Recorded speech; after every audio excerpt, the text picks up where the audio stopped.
I wonder if Communist China has actually beaten us, though. You know, cowed us with all those trade bans that is only lifting now the Labor's in power. You see the Albanese government being more careful now not to upset the dictatorship, but far worse is Victorian Premier Daniel Andrews, who's now on a secretive trip to China, refusing to bring journalists with him or say much about the officials' meeting, who include, by the way, 2 secretaries of the Communist Party in 2 provinces.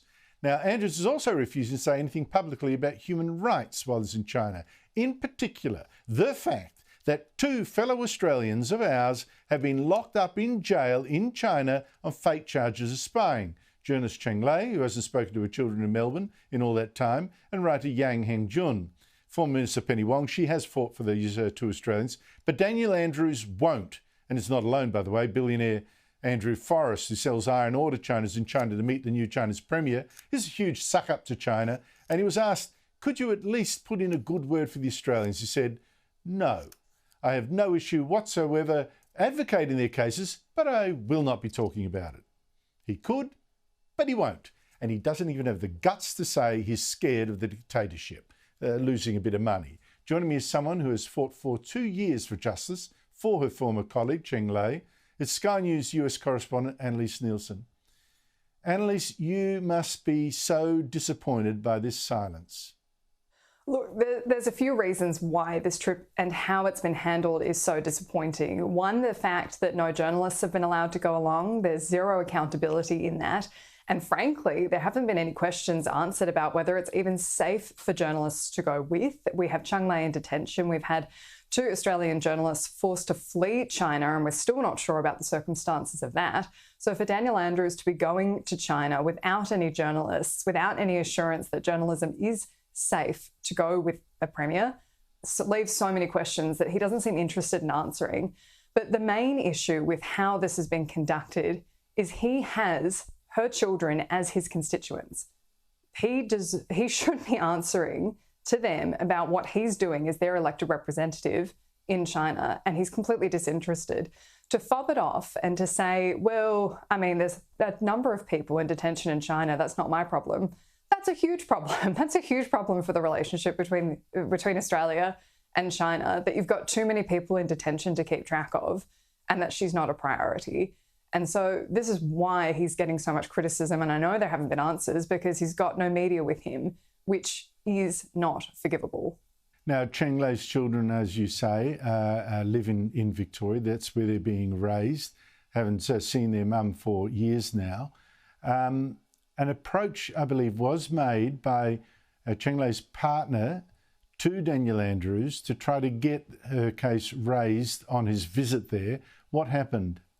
Yeah, look, I've been speaking to Nick about this. We found out about the trip along with everybody else very soon, but very quickly after it was announced he was off on his way. And Nick has tried to make contact with the Premier's office. He got one text message back a day later saying that someone would be in touch, and no one has been. And he's tried following up with messages and calls. And the fact that no one in his office even thinks it's worth responding to him is really a slap in the face. It is really insensitive. Her family is in Melbourne. He's working on behalf of her family, and the least they could do is get back to him. I think that's... You floor me, Annelise. You floor me. His own constituents in Melbourne trying to contact him about children here whose mother is still locked up for no good reason in China, and they cannot even get a return call. I mean, that's amazing. What is the latest news about Cheng Lei, do you know? Well, look, we don't know. We know that she's still in detention. We know her sentencing keeps getting postponed and she's being kept in this diplomatic limbo.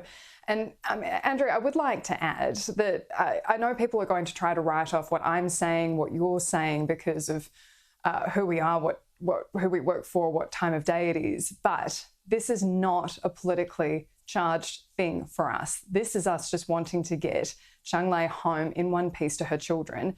And frankly, Penny Wong has been very good. She has changed the tone around this. She's made it a priority in her public statements, and she's approached it in a mature way that does indicate it is a priority for Australia. That's what we've wanted all along. This is not just us taking pot shots at Labor.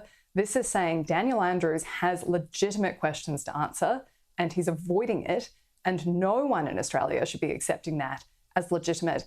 Even saying, look, I'm a state premier, it's nothing to do with me, I'm just going to go do trade deals with China. That's what they want. That's the currency. This case will just keep getting kicked down the road if we don't make it a priority. There is every possibility for him to be raising this in China. If he's not doing it, that is his choice, and it's his choice to account for. Well, you actually touch on a very important point there, Annelise.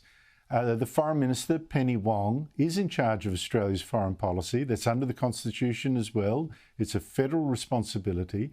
She's said that Cheng Lei is one of her priorities. But then you've got a Victorian Premier who's much closer to China, in a friendly, sycophantic way, seeming to create his own foreign policy priorities. And that does not include the welfare of two of his own citizens, residents here in Melbourne. I just think, wow, absolutely wow. Can I congratulate you again for all the work you have been doing behind the scenes to try to raise the case of Cheng Lei and try to get her some succour. It must be very difficult for her family, 2 years. Thank you so much for trying. Oh, thank you. I think we'll celebrate when she's home.